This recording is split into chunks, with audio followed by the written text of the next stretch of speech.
Well, just to interrupt a little bit. So you're talking to congressmen. I've dealt with going down the political road to get things done that I know that I needed to get done. Very much like yourself, just different circumstances. And so when I was talking to people, they said I was suggested to me talk to your senators. So I always find a little interesting the information or however we decide to go down to that political road, whether you decide to talk to a congressman or a senator, and how long would it did? And I know it's probably in the book, Brian, but when you get in the Congress and this, the Senate, and you get there's get them to get past the politics, if you will, and come to one which, when it comes to the veterans, you would think that would be a no-brainer. You would think, right? Once you did that, how long, if you were to, and I know you probably have the exact number, once you contact and once you say, I'm gonna pull this trigger and go to the politicians, how long did it take going from the first politician to the last politician before you got what's on your chest there called the tally bill actually check marked, okay, and we're good to go? Did that take more than a year, 2 years, months? It took 3 years. 3 years. And 2 terms of Congress, 115th Congress and the 116th Congress. It took 4 bills, HR 3813, HR 4526, HR 7105, and Senate Bill 4883. Well, you got them all memorized. I mean, it's still my life. Yeah, I get it. And I had to completely change who I was as a person. I was a custom landscaper. I was a guy who built beautiful landscapes, retaining walls and marvelous water features and putting greens. And I worked in multi-million-dollar communities, and I was really good at it. And now I found myself not being college educated, not being able to effectively communicate. How do I do this? How do I write letters that make sense? How do I type emails? I mean, I was a boots on the ground custom landscaper. Yeah, I did contracts and stuff like that with my customers, but it's a different animal when you're walking the halls of Congress going door was to it door. Was it hard to actually talk to the politician as a person? Was it hard to have them actually listen to you? Did you feel that they were paying attention? I could answer that one, but go ahead. When you get time, I've sat down with hundreds of them, and you don't get a very long time. And a lot of the times the work is done in passing. I remember getting a lot of this work done in elevators because you couldn't get appointments with everybody. So I'd be walking down the hall and a congressman would walk by and I'm like, hey. And I would hand them a copy of my bill. And I said, this is nothing yet. This is something that I had to draft because I don't have a congressman. Do you want to be my congressman? That's right. And so essentially I had to be my own honorary member of Congress. And that's exactly what I did. I held myself as a congressman. I walked like a congressman. But the only difference between me and them is I was a man of integrity and I was a man of honor. And I was in there to do a job that these members of Congress have failed to do for the American people for far too long. This loophole has been in since 1946. Okay. And the majority of the people that fall victim to this die or they give up because it is so hard to make it through, especially after you've lost your health. So to be in the circumstances that I was in, I went in there with, like I said, with the mission. And you were wrong about, oh, well, they should just come together because it's for the veterans, right? Wrong. It took 50 years to have the Blue Water Navy veterans, for them to even get any sort of compensation from Agent Orange exposure. 50 years. You want to know why I know that? Because I was in there advocating with a lot of those guys from the VFW and the DAV and the American Legion and spouses of their husbands that have passed away because of blisters and stuff on their body that they've had for years and years from Agent Orange. Took 50 years to get that passed. And then after it got passed, they put it on the 1-year stall because delay, deny until you die is real. And again, I'm not anti-VA. I am not anti-VA. I went there, I worked with them. We got things done. I was able to close this loophole because I put so much pressure on them to do the right thing because I got heavily involved with the media. I began to effectively communicate. I became so passionate about this that it became my obsession. Every second, every minute, every hour of every single day, not 1 second that did not go by that I was not eating, drinking, sleeping, shitting the tally bill. Amen. Because that was my mission. And when I set out on this mission, I prayed over that tub. And I promised myself that I would do this until the very end, and I would not waver. And once I engage in something, I get it done because I have a very obsessive type behavior. So when I engage, when I say I'm in, and I'll be in until that job is done, until that mission is accomplished. And it was tough. I had to do this in the most divided Congress in the history of our country. I mean, just think about that. And on top of that, you said something. Yeah. You said something a little bit not long ago, where you were talking about that you pray to God and you want to do something. God has put you on a new path. I totally believe that. I totally believe that God is saying, okay, you know what, Brian, this is what we're going to do. We're going to start helping vets, because that's how I feel. Yeah. For myself, because I was almost in the same boat, because my VA doctor says, oh, this was caused by chemical exposure. But and then when I say, hey, write it down, oh, they can't write it down. And so I'm like, okay. And now I got pissed, and that's where we're at today with me doing this. And that's what I totally believe. But I want to trace a little bit back, just tiny bit. When you were sitting there talking about when you're going door to door to congressmen and congressmen, and then you felt you had to be your own politician. And, I did. And when you were in there and you hear all these congressmen during voting time on both sides of the damn aisle sit there and talk about how patriotic they are and they love their troops, did it feel like to you they love the troops, or did it feel like that they're just saying it? Well, it's hard. There are some members in Congress that are there in their heart is in the right place. I agree with that. But there's a lot that aren't. And to go in there, and I could sense it really quick.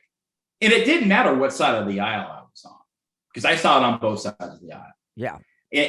But the one thing I did that has never been done, in fact, never, I was able to sit down at the table, and I earned that seat because I told them, look, guys, I don't have a member of Congress. So you're my lifeline. You're going to be the guy or the girl that's going to get this bill across the finish line. And I had so much media behind me driving the story. I mean, this was a national news story for years, and they followed me all the way down. And I had to do this not only in a divided Congress, but I had to do this during riots and our country burning. I had to do this during COVID. I had to do this during the Soleimani killing. I had to do this through presidential House impeachments. I had to do this through Senate presidential impeachments. Wow. Everything that could have gone wrong during the 3 years that I was engaged in Congress did. So that means anytime that there's a massive breaking news story, the media wasn't talking about my story.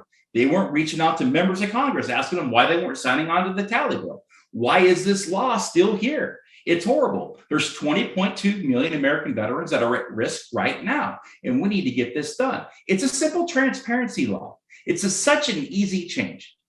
And I said, look, let's just make an administrative change. Let's just make an administrative change.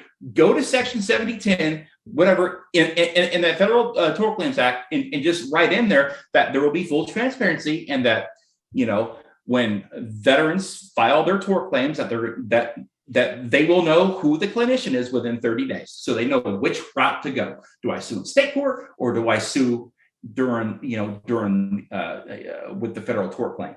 And it's so easy, but the loophole is so dangerous.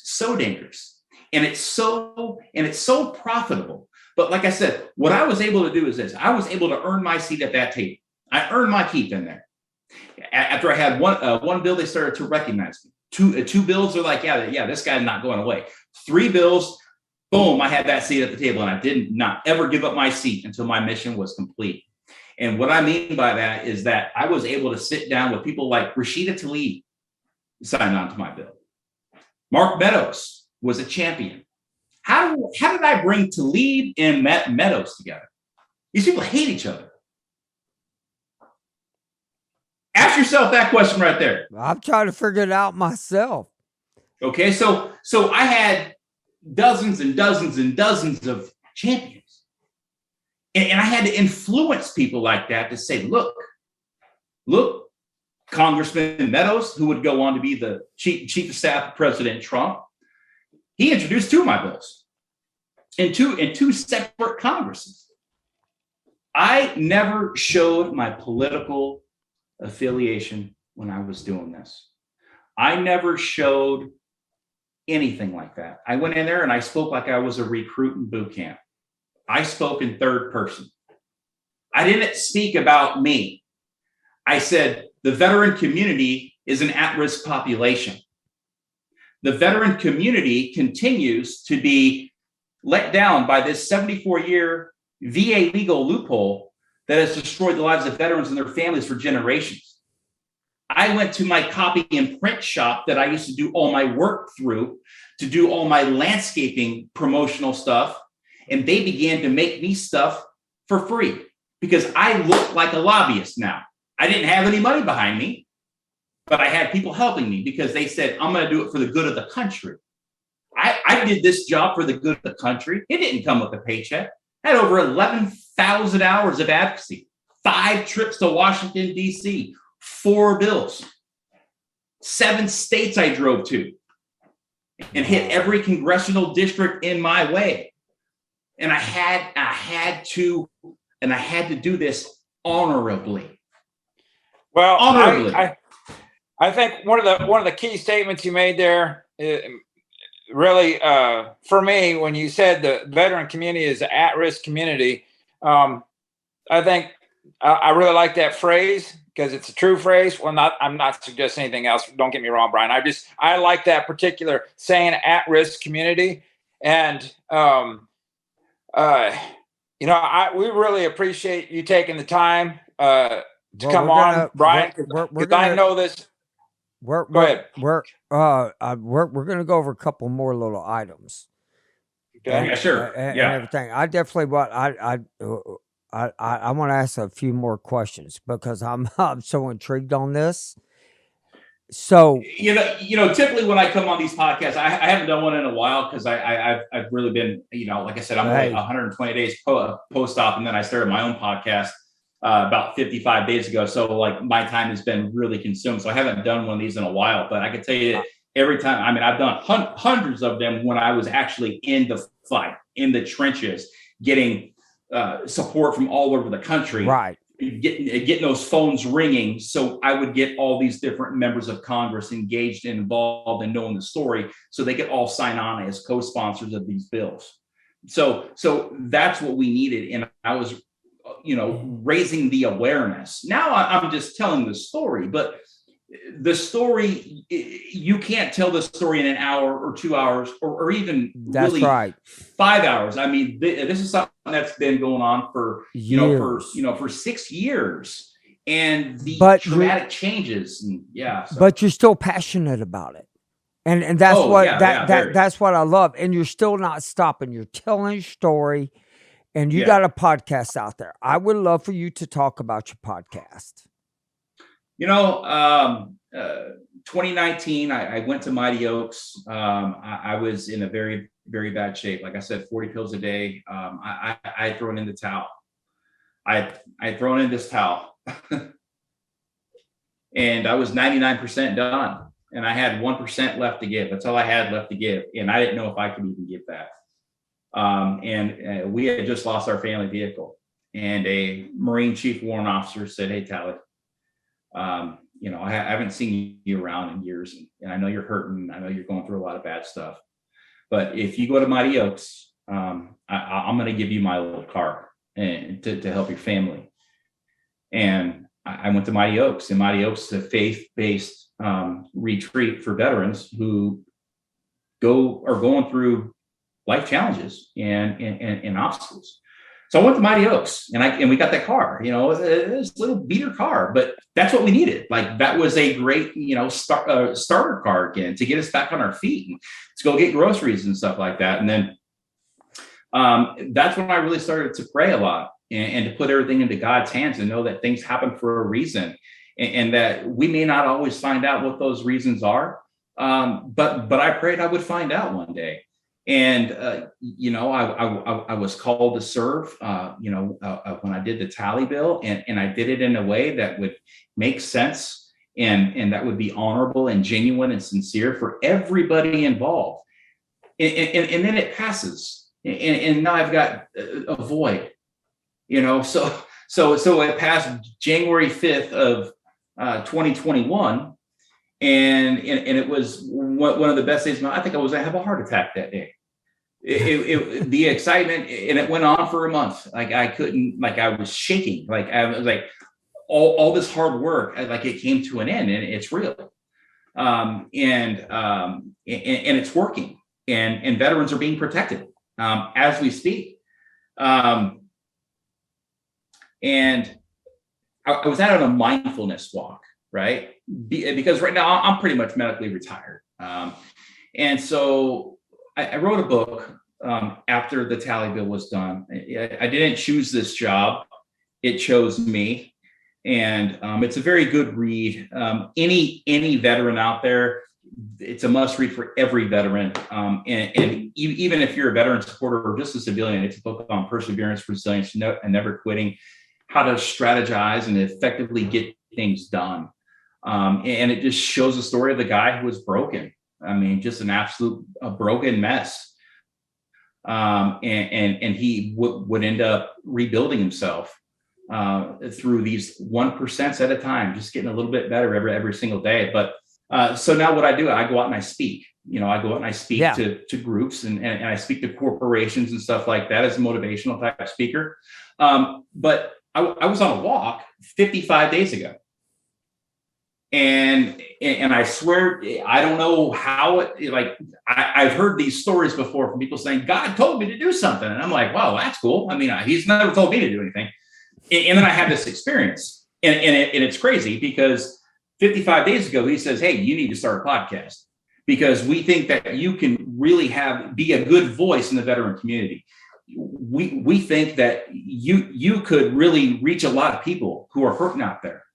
And so I don't know how to do a podcast. So I just came home. I thought about it. Man, what would I talk about? And what would I name it? And like how would I do it? And how would I find people?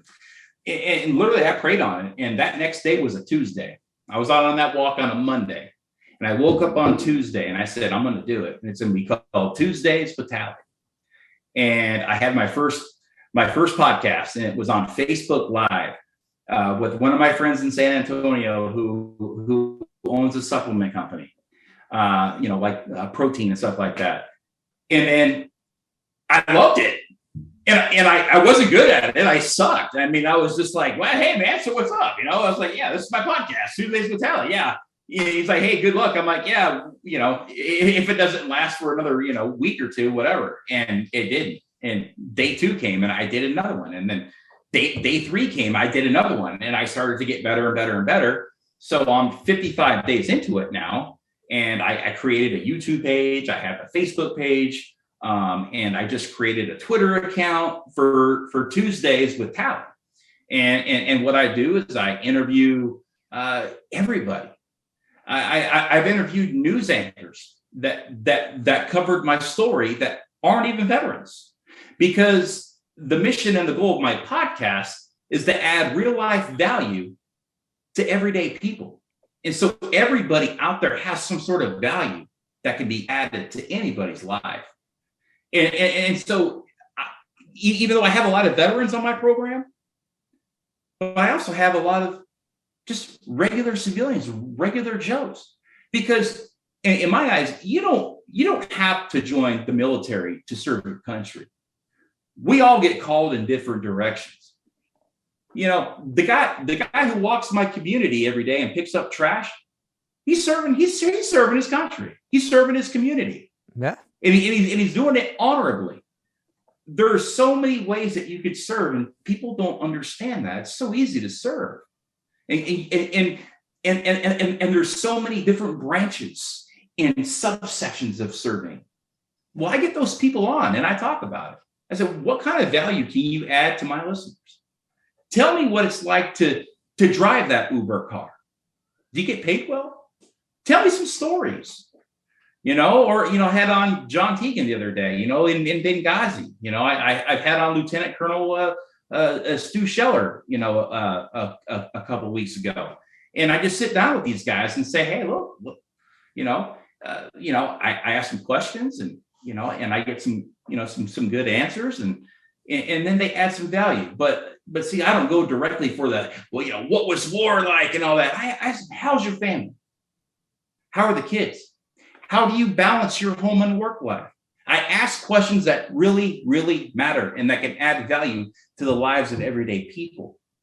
Because we could all put on a war show. That's right. And kind of know, well, I think I know what happened. But we don't know what kind of a father John is until we ask him.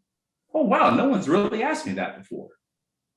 So I have a different approach with a lot of this stuff. And like I said, I don't have any training in this. I just did it one day. The same way that I didn't choose this job, it chose me. And I started off broken and I finished. And this book title is it's powerful. That's a man that is no longer broken, that was looking at a broken me. These are all broken. And you got that flag and you got that Capitol building because I was working on behalf of 20.2 million American veterans. And it didn't matter what side you're on, the left, the right, the independent, whatever the hell it is. I was in there representing every piece of fabric of this country. And I stayed on that goal and until that mission was complete. And like I said, if I can reach anybody out there today, guys, adversity is something that we're all going to go through. And really at the end of the day there, for a while, I thought I was bulletproof from it. I'm like, man, I'm 38 years old. I've never really had any real issues. I've kicked life's ass. And then boom, and then we lost. We got our asses kicked for quite some time. But now it feels good to be back on the winning end. But to be on the winning end still hurts because of the loss and the health that has taken a toll on my body. But I'm happy. I could say I'm honestly happy for the first time in a very, very, very long time. Because when I was going through my illness and my sickness, I wouldn't even use an emotion. I was pretty much just dead. And then for those 3.5 years I was working in Congress, I was an anxiety-riddled mess. And that's all that was on my mind. I was obsessed, and I wouldn't sleep. And then so like I just started living again like 1.5 years ago. So it feels good.